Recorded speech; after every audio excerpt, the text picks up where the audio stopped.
বার মাত্র 28 বছর বয়সে যে উচ্চতায় তিনি পৌঁছে গিয়েছেন সেই পথের শুরুটা ছিল নিজের বাড়ি থেকেই। তারপর জীবনের প্রতিটা মোড়েই তিনি শিখেছেন কিছু না কিছু, সেই শিক্ষাকে আঁকড়ে ধরেই আরো এগিয়ে গেছেন। কথা বলছি আমার আপনাদের সবার প্রিয় সঙ্গীত শিল্পী শ্রেয়া ঘোষালের। শ্রেয়ার আদর্শ, তার গুরু, তার বাবা মা, আর বাকিটা শ্রেয়াই বলবেন। মা তো সব ছোটবেলা থেকে এখন পর্যন্ত আমার শিক্ষক, ফার্স্ট টিচার। আর মিউজিক আমি মা থেকে শিখেছি। আর সবচেয়ে বড় ক্রিটিক আমার, আর সবচেয়ে বড় motivator in terms of music. আর মা আমাকে গানটা শিখিয়েছে, কিন্তু আমার জীবনের philosophical teacher, my mentor is my dad. আর এরা দুজনেই আমার, ইভেন দো আমার পেরেন্টস, কিন্তু আমাকে পুরো গড়ে তোলা আর আজকেও আমাকে গাইড করে একটা সাইলেন্ট ফোর্সের মতন সবসময় ইঞ্জিনটা টেনে যাচ্ছে। আমার ট্রেনটা চলছে because they R my engine.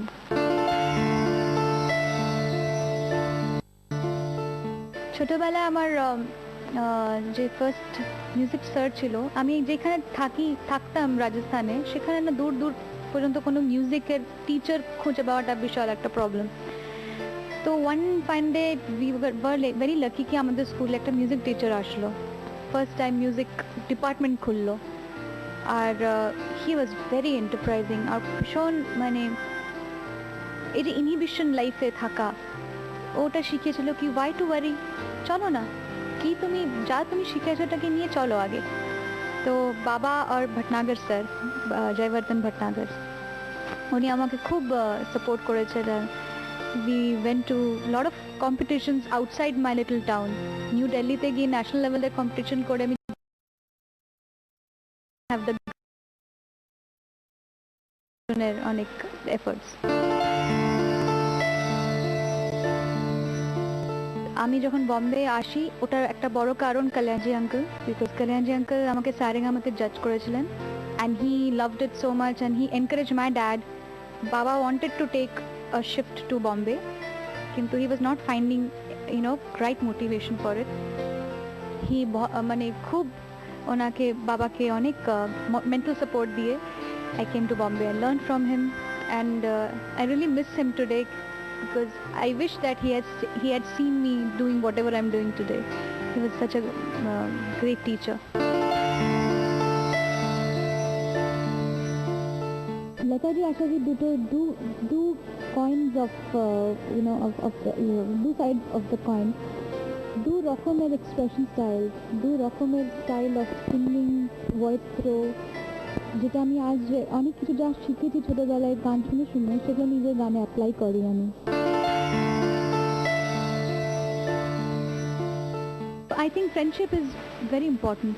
ভালো জীবনের বন্ধু যে সেলফিশ রিজনে তোমাকে কম্প্যানিয়নশিপ না দিয়ে তোমার ভালোটা চায়, অমনি শুধু ছোটবেলার বন্ধুরা থাকে, খুব ফিউ যারা তোমাকে খুব সেলফলেসলি ভালোবাসে, আর ওদের কে আমরা অনেক সময় অ্যাকনলেজ করি না, কিন্তু ওরা খুব important to make your personality what you are today.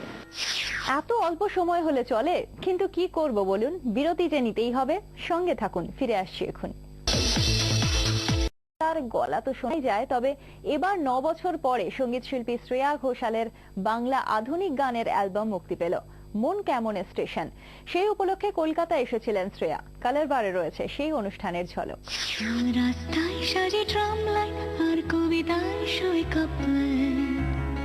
শ্রীজাতুর কথায় চল রাস্তায় সাজি ট্রাম লাইন গানটি গেয়েছিলেন তিনি। মিঠে কুয়াশায় ভেজা আসতেন, আমি ভুলে যাই কাকে চাইতাম আর তুই কাকে ভালোবাসতি। জয় সরকারের সঙ্গে যদি একদিন ছবিতে কাজ করে ঠিকই করে নিয়েছিলেন নিজের ভবিষ্যৎ অ্যালবামের সুরকার জয়ই হবেন। সোনার কাঠি ভাঙিয়ে দিল কলকাতার জন্য শ্রেয়ার পুজোর উপহার তার বাংলা আধুনিক গানের অ্যালবাম মন কেমনের স্টেশন। এক 5 তারা হোটেলে সোমবার সন্ধ্যেই এই অ্যালবাম লঞ্চ করলেন। ছিলেন অ্যালবামের সুরকার জয় এবং কবি গীতিকার শ্রীজাত। শ্রেয়ার এই অ্যালবাম লঞ্চে উপস্থিত হয়েছিলেন উষা উত্থুপ, রাঘব, মনোময় সহ আরও অনেক শিল্পী। প্রেম, বন্ধুত্ব, অভিমান, এমনকি শহর কলকাতা নিয়েও শ্রেয়ার কণ্ঠে রয়েছে গান। সোমবার সেখান থেকেই কিছু গান শোনালেন শ্রেয়া। কেমন ঘুম পাঠায় ভিজে কলকাতায়, দুটো একলা রাস্তা বৃষ্টি ভিজছে চুপচাপ, তুমি আসবে আসবে গন্ধ ঝরছে টুকটাক। কলকাতা টিভি। দেখো ডাকি মেঘলা দিনের ডানা, আমার কাক ভেজা ঠিকানা কেমন ঘুম পাঠায় ভিজে কলকাতায়। দেখো এবার আসবো আরেক তারকার কথায়। কোয়েল